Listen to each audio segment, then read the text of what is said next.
দেশে প্রবাসী আয় বা রেমিটেন্স আসা উল্লেখযোগ্য হারে কমে গেছে। শিক্ষার্থীদের কোটা সংস্কার আন্দোলনের সহিংসতার ঘটনায় গত সপ্তাহে রেমিটেন্স এসেছে মাত্র 13,80,00,000 যার রেকর্ড পরিমাণ কম। বাংলাদেশ ব্যাংকের হিসেবে এ মাসের 27 দিনের রেমিটেন্স এসেছে 156,74,00,000, যা আগের মাসের তুলনায় প্রায় অর্ধেক।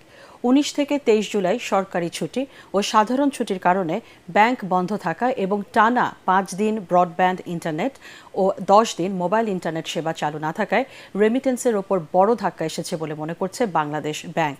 আয় কমে যাওয়ায় শীর্ষ ব্যাংকগুলোর ব্যবস্থাপনা পরিচালকদের ডেকে রেমিটেন্স বাড়াতে তাগিদ দেওয়া হয়েছে। বাড়তি দাম দিয়ে হলেও বৈধ পথে ডলার আনতে বলা হয়েছে। প্রবাসী বাংলাদেশি দূতাবাস ও মিশনগুলোতেও এ বিষয়ে ইতিবাচক প্রচারণার নির্দেশনা দেওয়া হয়েছে। রেমিটেন্স কমে যাওয়ায় দেশে আরেক দফায় বেড়েছে ডলারের দাম।